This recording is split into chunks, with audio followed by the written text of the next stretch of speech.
ఒక ఊర్లో ఒక థియేటర్ ఉంది. ఆ థియేటర్ ఓనర్ చాలా సంవత్సరాల నుంచి ఎన్ని నష్టాలు వచ్చినా ఎన్ని లాభాలు వచ్చినా గానీ ఆ థియేటర్ అయితే వదలడం లేదు. రీసెంట్ గా తను ఏ మూవీ చూసినా కూడా అన్ని నష్టాల్లోకి వెళ్తున్నాయి. తనకి లాభం అనేది లేదు. థియేటర్ మూసుకోవాలని చెప్పి దృష్టిలో అయితే ఉన్నాడు. ఆయన కూడా తెలుగు సినిమా కోసం, మన సినిమా లవర్స్ కోసం అని చెప్పి థియేటర్ కొనసాగిస్తూనే ఉన్నాడు. అలాంటి వ్యక్తి దేవర మూవీ కొన్న తర్వాత ఫస్ట్ టైం తన కళ్ళల్లో ఆనందం చూస్తారంట. దేవర మూవీ కలెక్షన్స్ చూసి అది ఒక వ్యక్తి అయితే వేశాడు. ఆ డిస్ట్రిబ్యూటర్ కి అంటే ఆ థియేటర్ ఓనర్ కి తెలిసిన వ్యక్తి ఏం వేశాడు ఒకసారి చూడండి. చాలా ఇయర్స్ అయింది మా ఊర్లో థియేటర్ ఓనర్స్ ప్రాఫిట్ చూసి, ఊర్లో ప్రాఫిట్ చూసి హ్యాపీనెస్ తో ఎంత కష్టాలు ఉన్న థియేటర్ మూసేయలేదు. థియేటర్ అయితే మూసేయలేదు.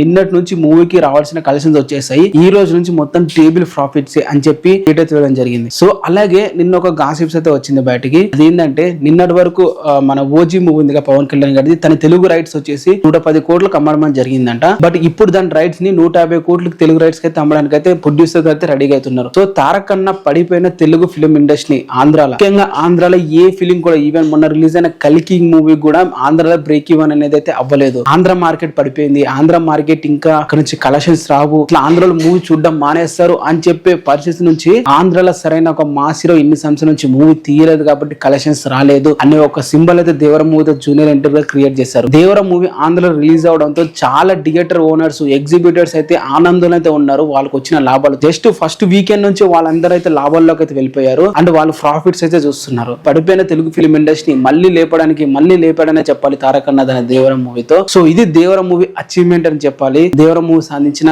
గణ్యత, దేవర మూవీ సాధించిన ఒక అద్భుతం అని చెప్పాలి. ఎందుకంటే రీసెంట్ గా 1000 కోట్లు 1100 కోట్లు 700 కోట్లు అని చెప్పి ప్రచారం చేసుకుంటూ రొల్ల కొట్టుకుంటున్న ప్రతి హీరో కూడా ఒక మూవీ డిస్ట్రిబ్యూటర్ కూడా ఆనందం అయితే చూడలేదు ఆ మూవీ కలెక్షన్స్ వల్ల. ఎందుకంటే వాళ్ళు 10 రూపాయలు చూపించి 100 రూపాయలు అమ్ముకునే రకాలు. బట్ దేవర మూవీ అలా కాదు కదా. 10 రూపాయలకు పెట్టినా కూడా 5 రూపాయలకు అమ్మి మూవీకి వాళ్ళకి లాభాలు రావాలని చెప్పి మూవీ అయితే తీయడం అయితే జరిగింది. అదే రేంజ్ లో అమ్మడం కూడా జరిగింది. ఇప్పుడు ప్రతి థియేటర్ కూడా లాభాలు అయితే చూస్తున్నారు. శ్రీరామ థియేటర్ నందికొత్తూరు అనే ఏరియాలో థియేటర్ ఓనర్ ఈ అభిప్రాయం అయితే తెలియజేసుకున్నాడు. సో మీకు ఆ థియేటర్ దగ్గరగా ఉంటే, మీకు ఆ ఓనర్ దగ్గరకు ఉంటే వెళ్ళైతే కంగ్రాచులేషన్ చెప్పండి. అండ్ తన మూవీస్ ప్రాఫిట్స్ పొందాడు కాబట్టి చాలా సంవత్సరాల తర్వాత ఫుల్ హ్యాపీ అయితే ఉన్నాడు. అండ్ ఇది ఒక్కటే కాదు, మొన్న ఇండియాలో ఒక theatre owner Galaxy Hindi owner కూడా ఇదే విధంగా మాట్లాడడం జరిగింది. తను కూడా ఏమన్నాడంటే, మూవీ మా సినిమాలు సింగిల్ థియేటర్లు ఆడట్లేవు, మా దేవర మూవీ రిలీజ్ అయితే మా సైలెన్స్ అందరూ చేతి మూవీ అయితే చూస్తున్నారు అని చెప్పి గ్యాలక్సీ థియేటర్ మనోజ్ తివారీ గారు అయితే అనడం అయితే జరిగింది. సో ఈ విధంగా దేవర మూవీ ఇండియా వైడ్ గా అయితే సింగిల్ థియేటర్ గా అయితే ఒక విధంగా హనం వస్తుందని చెప్పాలి. సో ఇది గైస్ వీడియో. మీకు ఎలా అనిపించింది కింద వీడియో లైక్ చేసుకోండి అండ్